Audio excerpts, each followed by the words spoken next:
Subscribe now and press the bell icon. Never miss an update.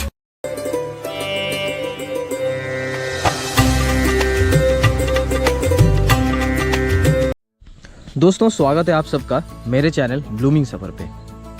दोस्तों आप लोग उत्तराखंड के बारे में जानते ही होंगे, जिसको देवभूमि के नाम से जाना जाता है।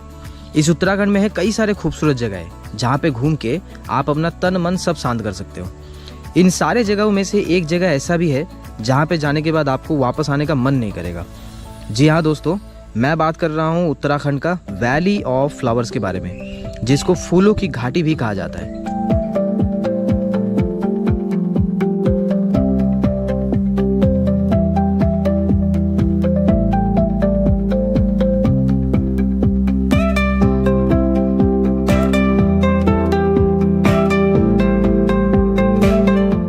तो आज के इस वीडियो में मैं आप लोग को इस वैली ऑफ फ्लावर्स के बारे में पूरी जानकारी दूंगा। फिर भी अगर आपको कुछ भी डाउट हुआ तो आप लोग कमेंट करना, मैं आपके कमेंट का रिप्लाई दूंगा। तो इस वीडियो में दोस्तों मैं आप लोग को वैली ऑफ फ्लावर्स के बारे में बताऊंगा। वैली ऑफ फ्लावर्स घूमने का बेस्ट टाइम कौन सा है वो बताऊंगा। वैली ऑफ फ्लावर्स कैसे पहुँचेंगे, होटल स्टे, टोटल कितना खर्चा होगा और एंट्री फीस के बारे में बताऊँगा।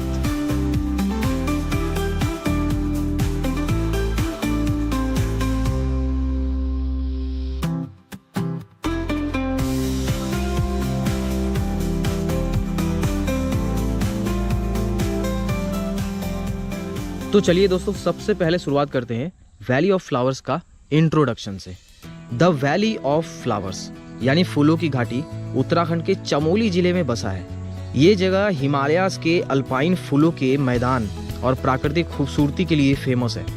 यहाँ पे पाए जाते हैं 500 से भी ज़्यादा अलग अलग टाइप्स के फ्लावर्स, और ये फ्लावर्स का खिलने का समय केवल 3 से 4 महीने का ही होता है।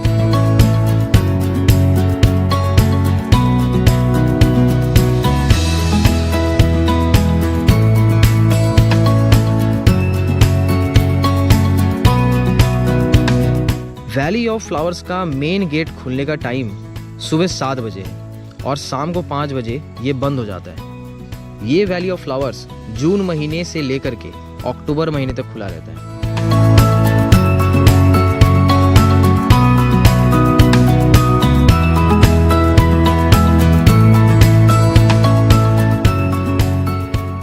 अब मैं आपको बताने वाला हूँ ये वैली ऑफ फ्लावर्स घूमने का बेस्ट टाइम कब है।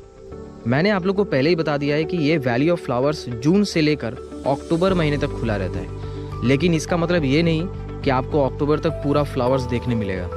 अगर आपको सबसे ज़्यादा क्वांटिटी में फ्लावर्स देखना है और साथ में एक खूबसूरत सा नज़ारा भी देखना हो तो इसके लिए आपको जून के एंड से लेकर अगस्त के फर्स्ट वीक तक आना पड़ेगा। एक और बात याद रखना दोस्तों, जून महीने में अगर आ रहे हो तो थोड़ा मौसम की जानकारी लेकर आना, क्योंकि जून महीने में उत्तराखंड में सबसे ज़्यादा बारिश और लैंडस्लाइड्स होते हैं और इसके वजह से बस सर्विस, कैब सर्विस सब बंद रहता है। अब बात करते हैं वैली ऑफ फ्लावर्स कैसे पहुंचना है। तो वैली ऑफ फ्लावर्स आने के लिए दोस्तों सबसे पहले आपको गोविंद घाट आना पड़ेगा, और गोविंद घाट पहुँचने के लिए इसका सबसे नज़दीकी रेलवे स्टेशन है ऋषिकेश और हरिद्वार। हरिद्वार के लिए इंडिया के किसी भी कोने से आपको ट्रेन मिल जाएगा। हरिद्वार से गोविंद घाट की दूरी है 287 किलोमीटर और इसके लिए लगभग 8 से 9 घंटा लगता है। ऋषिकेश से गोविंद घाट की दूरी है 260 किलोमीटर और इसके लिए लगभग 7 से 8 घंटे का समय लगता है।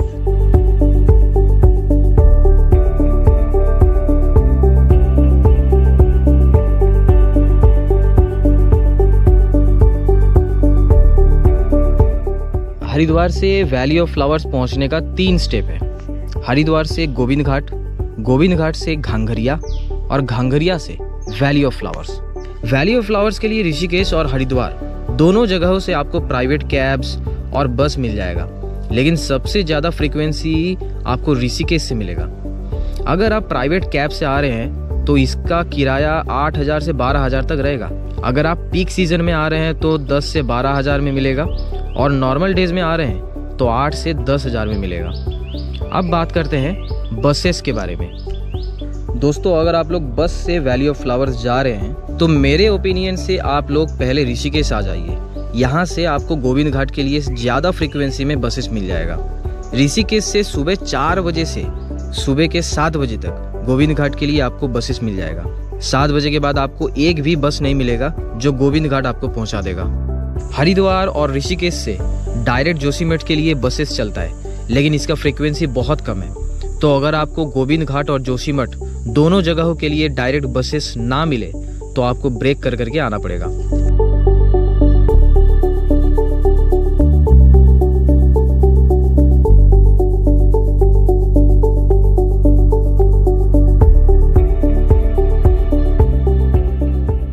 तो अब बताता हूँ कि ब्रेक कर करके गोविंद घाट कैसे पहुँचेंगे। अगर आप ऋषिकेश या हरिद्वार में हैं तो बस पकड़ के सबसे पहले पहुँचिए श्रीनगर। जी हाँ, ये उत्तराखंड वाला श्रीनगर है, कश्मीर वाला नहीं। और फिर श्रीनगर से बस पकड़ के पहुँचिए कर्णप्रयाग।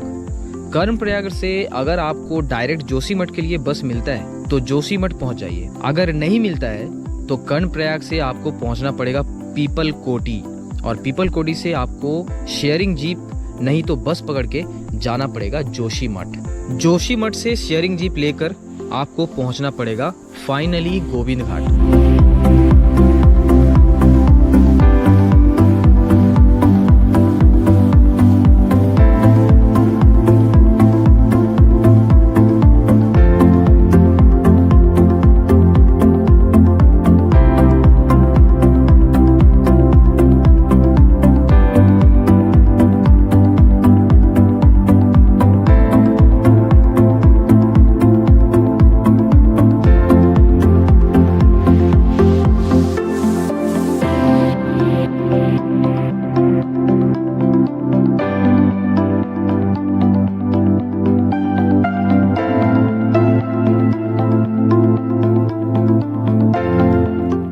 गोविंद घाट में एक रात होटल में रुक करके नेक्स्ट मॉर्निंग आपको निकलना पड़ेगा घांघरिया के लिए। घांघरिया जाने के लिए गोविंद घाट के ब्रिज के पास से आपको शेयरिंग कैब मिलेगा जो आपको पुलना तक छोड़ेगा।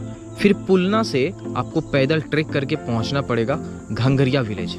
गोविंद घाट से पुलना की दूरी 4 किलोमीटर है और पुलना से घांघरिया विलेज की दूरी 9 किलोमीटर है। अगर आप सुबह के 7 बजे गोविंद घाट से निकलते हैं तो शाम के 4 बजे तक घांघरिया विलेज पहुंचेंगे।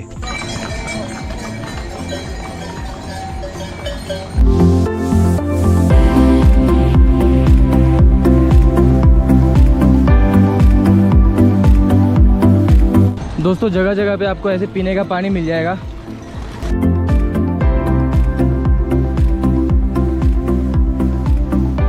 दोस्तों, फ्लावर वैली जाते वक्त का रास्ते में आपको कई सारे ऑप्शंस मिल जाएंगे खाने के लिए। फिर यहाँ पे शौचालय का भी बहुत अच्छे से व्यवस्था है, मतलब हर जगह पे शौचालय मिल जाएगा तकरीबन 1 किलोमीटर के फासले में। और खाने लायक भी आपको पराठे और मैगी मिल जाएंगे। थोड़ा सा 3 किलोमीटर आगे जाओगे तो आपको राइस वगैरह मिलेगा, वरना स्टार्टिंग से लेकर के आपको यही मैगी, पराठे और स्नैक्स वगैरह मिल जाएगा यहाँ पे।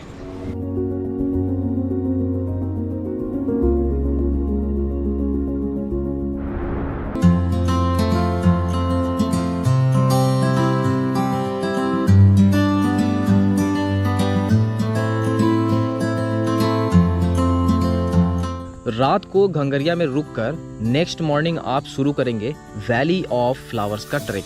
घांघरिया विलेज से सुबह 7 बजे निकलकर 2 किलोमीटर का ट्रैक करेंगे। एक ही सिंगल रास्ता है जिससे आपको रास्ते में खो जाने का कोई डर नहीं है। लगभग 1.5 से 2 घंटा ट्रैक करने के बाद आप फाइनली पहुंच जाएंगे वैली ऑफ फ्लावर्स।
अब बात करते हैं होटल स्टे के बारे में।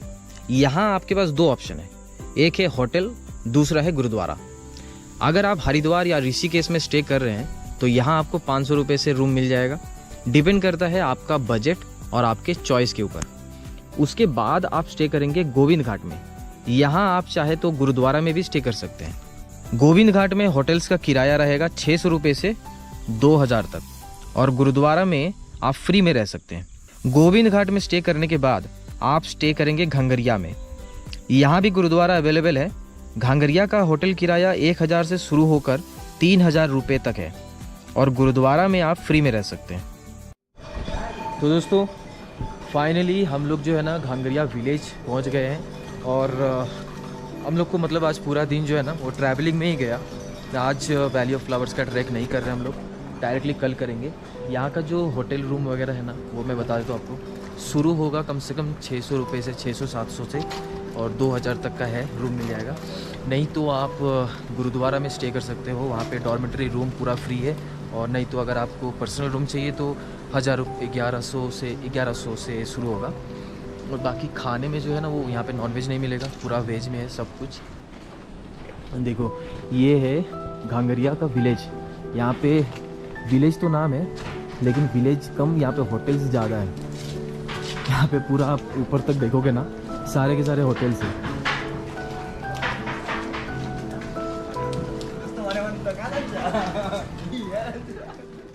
अब बात करते हैं दोस्तों टोटल खर्चे के बारे में।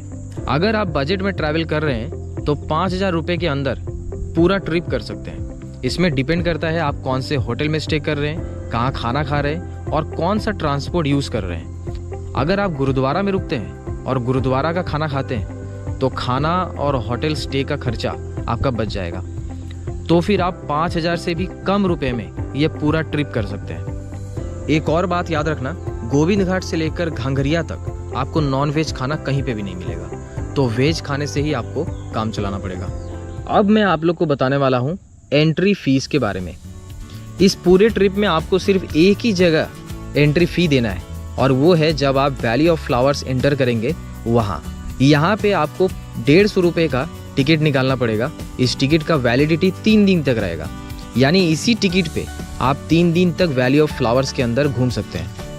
याद रखना दोस्तों, जब भी आप वैली ऑफ फ्लावर्स का ट्रैक शुरू करेंगे तो अपने साथ खाना और पानी लेकर जाओ, क्योंकि पूरे ट्रैक में कहीं पे भी आपको एक भी दुकान नहीं मिलेगा।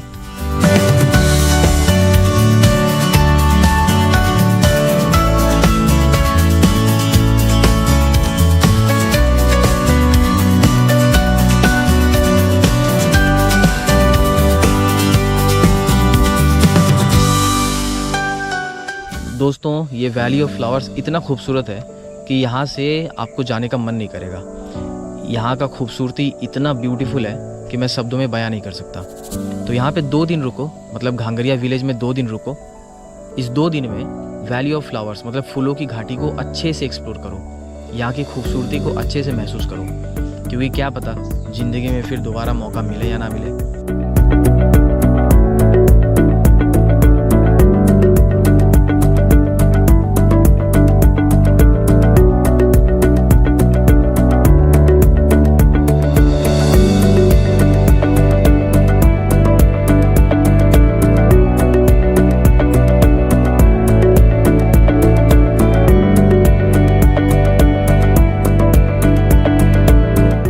चाहो तो एक दिन फूलों की घाटी को एक्सप्लोर कर सकते हो, और दूसरे दिन आप हेमकुंड साहिब का ट्रेक कर सकते हो, जिसको पूरी दुनिया का सबसे ऊंचा गुरुद्वारा कहा जाता है।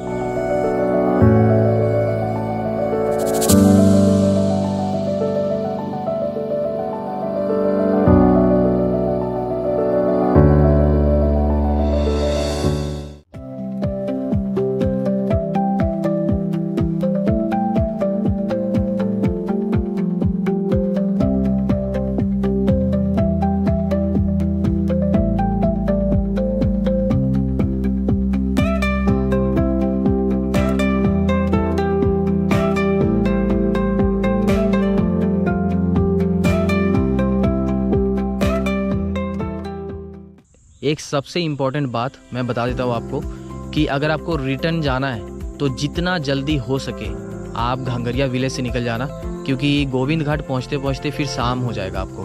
तो यहाँ पे एक रात रुको और अर्ली मॉर्निंग में ही आपको डायरेक्ट हरिद्वार के लिए या ऋषिकेश के लिए बस मिल जाएगा। फिर यहाँ से आपको ब्रेक कर करके जाने की कोई ज़रूरत नहीं है। लेकिन हाँ, इसके लिए आपको एक रात गोविंद घाट में फिर से बिताना पड़ेगा जब आप घांगरिया से रिटर्न आओगे तब। और फिर यहाँ से सुबह को अर्ली मॉर्निंग में ही आपको बस मिल जाएगा हरिद्वार के लिए। तो ये था दोस्तों वैली ऑफ फ्लावर्स ट्रेक का पूरा वीडियो। इसके रिलेटेड अगर आपको कोई भी डाउट है तो आप कमेंट करना, मैं रिप्लाई दूंगा। आई होप कि ये वीडियो आपको इन्फॉर्मेटिव लगा हो। बाकी मिलेंगे फिर नेक्स्ट वीडियो में, तब तक के लिए टाटा बाय बाय और टेक केयर।